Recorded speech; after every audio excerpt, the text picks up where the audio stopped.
so simple, the mistake they make, but most people screw up raising capital. And here's what most people do. And then I'll tell you, obviously, what you should do and what works. This is what most people do. Most people only focus on finding a good deal. When they finally find a good deal, at that point, then they suddenly think about the money. They never think about the money beforehand. They only think about the money once they have a good deal.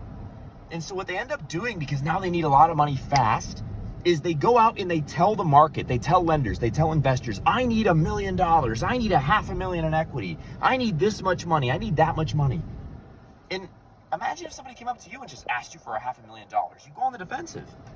And so when you come out and immediately make your ask, you look like a fool. And this is what most people who don't work with me do. My clients know better. They get this right, and that's why they do deals. But if you don't know better, you fail.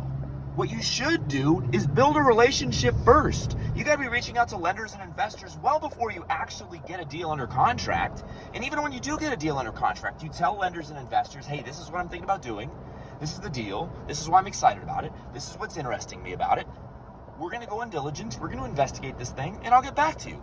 And if it makes sense, we'll have a real conversation about you lending on the deal or you investing in the deal. But you build the relationship first. You don't just come out and say, hey, nice to meet you, Mr. Jones. I need $500,000 of your liquidity, and I need it now.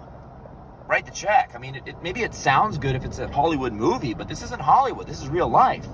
In real life, you don't just ask for $500,000 and get people to write you that check. You have to build a relationship.